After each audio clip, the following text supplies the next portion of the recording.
ஓம் ஸ்ரீ குருப்யோ நமக. அஞ்சு குடிக்கோர் சந்ததியால் ஆழ்வார்கள் தன் செயலை விஞ்சி நிற்கும் தன்மையலாய் பிஞ்சாய் பழுத்தாளை ஆண்டாளை பக்தியுடன் நாளும் வழுத்தாய் மனமே மகிழ்ந்து. அழகெல்லாம் ஆண்டாளின் அழகாகுமா, அவள் அசைந்து வரும் நடைக்கு இணையாகுமா. அழகெல்லாம் ஆண்டாளின் அழகாகுமா, அவள் அசைந்து வரும் நடைக்கு இணையாகுமா. அடியார்கள் துயரென்றோ அவளின் ஏக்கம், அதை துடைப்பதென்றோ அவள் நோக்கம்.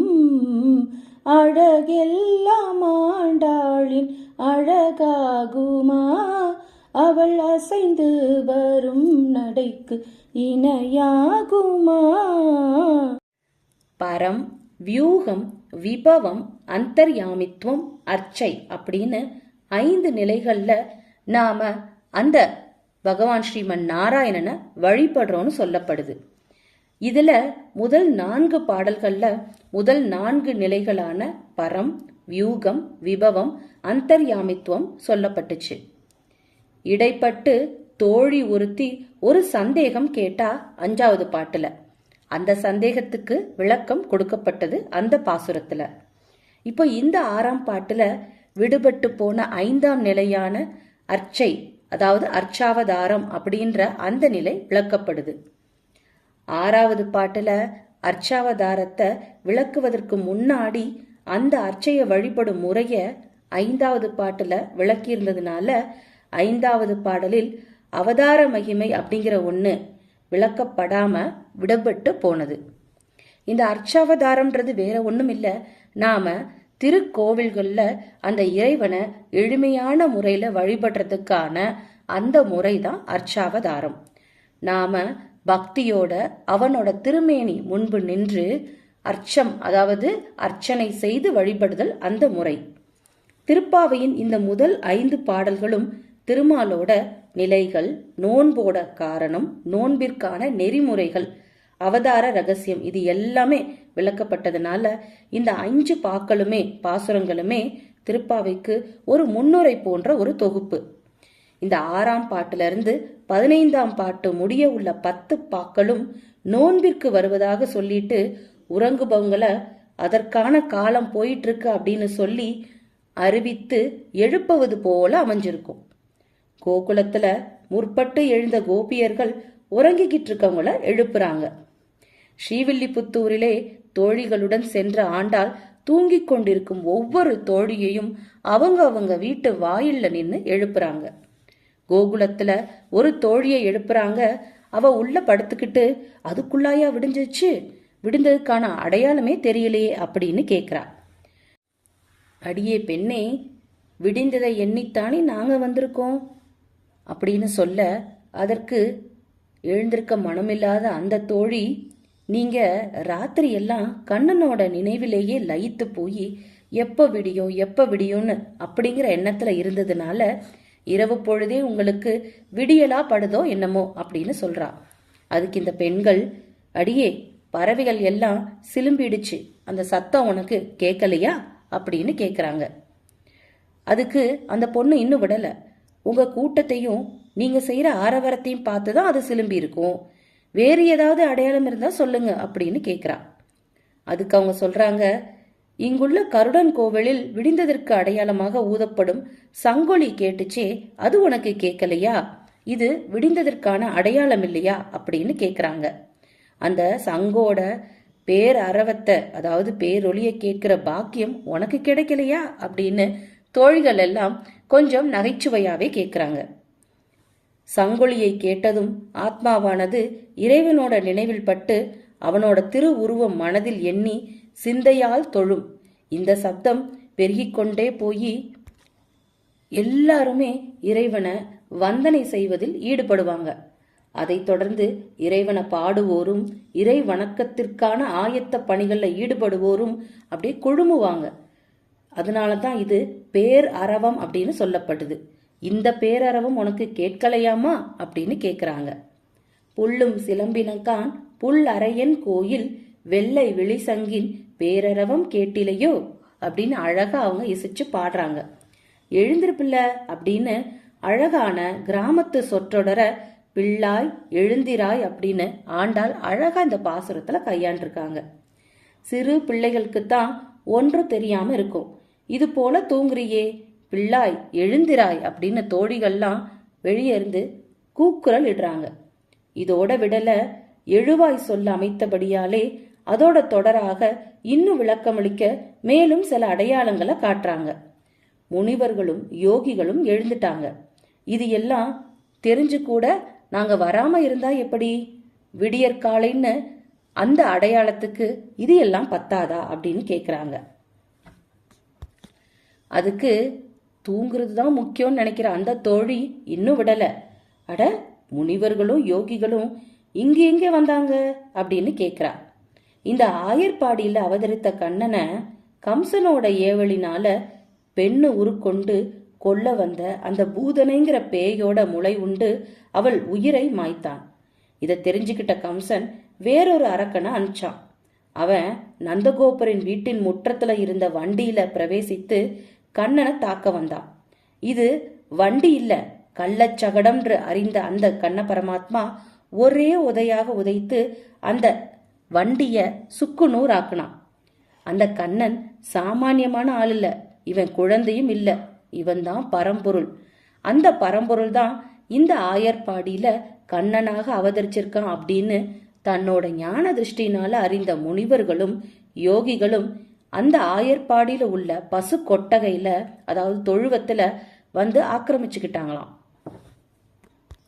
இந்த முனிவர்களும் யோகிகளும் எல்லாம் காலை வந்தனத்திற்காக மெல்ல எழுந்து திருப்பார்கடல்ல பள்ளி கொண்டுள்ள எம்பெருமானோட திருவுருவத்தை மனசுல நினைச்சிட்டு ஹரி ஹரி அப்படின்னு இடைவிடாது கூவிக்கிட்டு இருக்காங்க. இந்த பேரறவம் கேட்டு நாங்க எழுந்து ஓடோடி வந்திருக்கோம், பிள்ளாய் எழுந்திராய் அப்படின்னு மறுபடியும் தோழிகள் சொல்றாங்க. இந்த பேரறவம் தான் எங்களோட உள்ளத்துல பள்ளத்தை நோக்கி பாயும் வெள்ளத்தை போல அந்த கிருஷ்ண பரமாத்மாவோட நினைப்ப நிறைச்சு நாங்க குளிர்ந்து போய் வந்திருக்கோம். சீதளமான நேரத்துல சுகமான எண்ணங்களோடு வந்திருக்கோம். தோழியே எழுந்திராய், இன்னும் நேரம் கடத்தாத அப்படின்னு சொல்லி எழுப்புறாங்க அந்த தோழிகள். இந்த பாசுரத்துல அந்த விடியற்காலை பொழுது அழகா வர்ணிச்சு அந்த தோழிய எழுப்புறது தான் முக்கியமான இதோட விளக்கம். பிள்ளாய் எழுந்திராய், பேய்முளை நஞ்சுண்டு கள்ளச்சகடம் கலக்கழிய காலோச்சி வெள்ளத்தரவில் துயிலமர்ந்த வித்தினை உள்ளத்து கொண்டு முனிவர்களும் யோகிகளும் மெல்ல எழுந்து அரியன்ற பேரறவம் உள்ளம் புகுந்து குளிர்ந்தேலோர் எம்பாவாய்.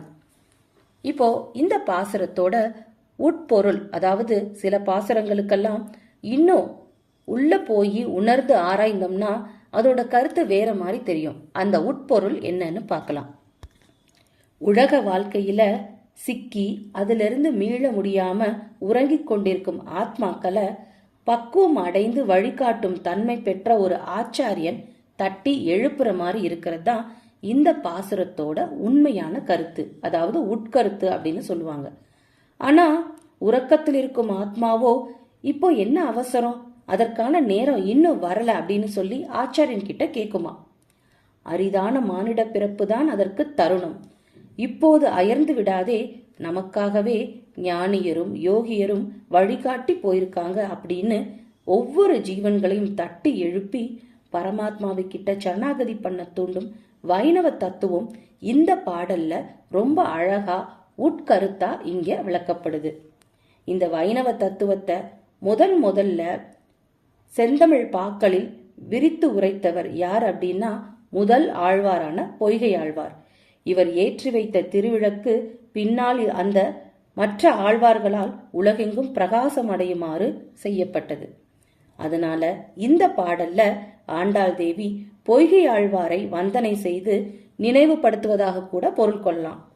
ஏன்னா அவர்தான் முதல்ல ஞானம் என்னும் ஒரு சுடரை ஏத்தி வச்சு இதுக்கு அழகான ஒரு விளக்கம் கொடுத்தாரு. பதின்மறையும் ஆண்டாள் குறிப்பால் உணர்த்தி அவர்களுக்காக பாடப்பட்ட திருப்பள்ளி எழுச்சி பாடல்கள் என்றும் முன்னோர்கள் இதை சொல்லுவாங்க. பொதுவா ஜீவாத்மாவை தட்டி எழுப்பி ஆற்றுப்படுத்துவதே இதன் முக்கியத்துவம். அதாவது பக்திமான்கள், அதாவது ஆச்சாரியர்கள் எல்லாருமே முன்னமே கடவுளை பற்றி உணர்ந்து அவரை அடைந்தா நாம மறுபிறப்பிலிருந்து தப்பிக்கலாம் அப்படிங்கறத தெரிஞ்சுக்கிட்டு மற்ற ஜீவாத்மாக்களை அந்த வழியில நோக்கி போக சொல்ற மாதிரி அமைஞ்சிருக்குது இந்த பாடல். இப்போ ராமானுஜரை எங்க இத குறிக்கிறாங்க அப்படிங்கிறதையும் பார்க்கலாம். புல்லின் சிலம்பினகான் அப்படின்னு இந்த பாசுரத்துல குறிப்பிடப்படும் புல் அரையன் கோவில் என்பது இந்தியாவிலேயே பெரிய கருடன் எழுந்தறி இருக்கும் திருவரங்க கோயிலை குறிக்குது. மேலோட்டமாக பெருமாள் தலங்கள் எல்லாத்தையும் குறிப்பதாக எடுத்துக்கிட்டாலும் ஆண்டாள் தனக்கு மணவாளனாக கருதி கொண்ட திருவரங்கத்து எம்பெருமானை மனதில் கொண்டே இங்க மங்களாசாசனம் பண்ணியிருக்காங்க அப்படின்னு எல்லாரும் சொல்லுவாங்க. இந்த திருவரங்கத்துல வைணவத்திற்கு தலைமை ஏற்று ஆச்சாரிய பீடத்தை அலங்கரித்த சுவாமி ராமானுஜர் திருவரங்கத்தினின்று வைணவத்தை சங்க நாதமிட்டு எல்லா பக்கமும் உலகமெங்கிலும் பரவ செஞ்சாரு. சங்கினை ஒத்த கழுத்தின் அழகை கொண்ட ஸ்ரீ ராமானுஜர் அவரோட கம்பீரியமான அந்த குரல்னால ஓசை எழுப்பி அனைவரோட ஜீவாத்மாவோட உள்ளத்தையும் தட்டி எழுப்பி இறைவனை நோக்கி எல்லாத்தையும் ஒருமுகப்படுத்தி இன்று வரைக்கும் அந்த சம்பிரதாயத்தை போற்றி பாதுகாத்து எம்பெருமானார் தரிசனம் அப்படின்னு அதுக்கு பேரிட்டு இன்று வரைக்கும் ரொம்ப பெருமைமிகு வைணவ தத்துவத்தை வளர்த்து வந்திருக்காரு. இந்த விளக்கம் இத்தோட முடியுது. நாம அடுத்த பாசுரத்தை நாளைக்கு பார்க்கலாம். ஸ்ரீமதே ராமானுஜாய நமக. ஸ்ரீ ஆண்டாள் திருவடிகளே சரணம். கோதை பிறந்த ஊர், கோவிந்தன் வாழும் ஊர், ஜோதி மணிமாடம் தோன்றும் ஊர், நீதியால் நல்ல பக்தர் வாழும் ஊர், நான்மறைகள் ஓதும் ஊர், வில்லிபுத்தூர் வேதக்கோனூர், பாதகங்கள் தீர்க்கும் பரமனடி காட்டும் வேதம் அனைத்துக்கும் வித்தாகும் கோதை தமிழ் ஐயைந்தும் ஐந்தும் அறியாத மானிடரை வையம் சுமப்பதும் வம்பு. திருவாடி பூரத்து செகத்துதித்தாள் வாழியே, திருப்பாவை 30 செப்பினால் வாழியே, பெரியாழ்வார் பெற்றெடுத்த பெண் பிள்ளை வாழியே, பெரும்புதூர் மாமுனிக்கு பின்னானால் வாழியே, 143 உரைத்தாள் வாழியே, உயர் அரங்கற்கே கண்ணி யுகந்தளித்தாள் வாழியே, மறுவாரும் திருமல்லி வளநாடு வாழியே, வன்புதுவை நகர்கோதை மலர்ப்பதங்கள் வாழியே. ஓம் ஸ்ரீ சர்வம் கிருஷ்ணார்ப்பணமஸ்து.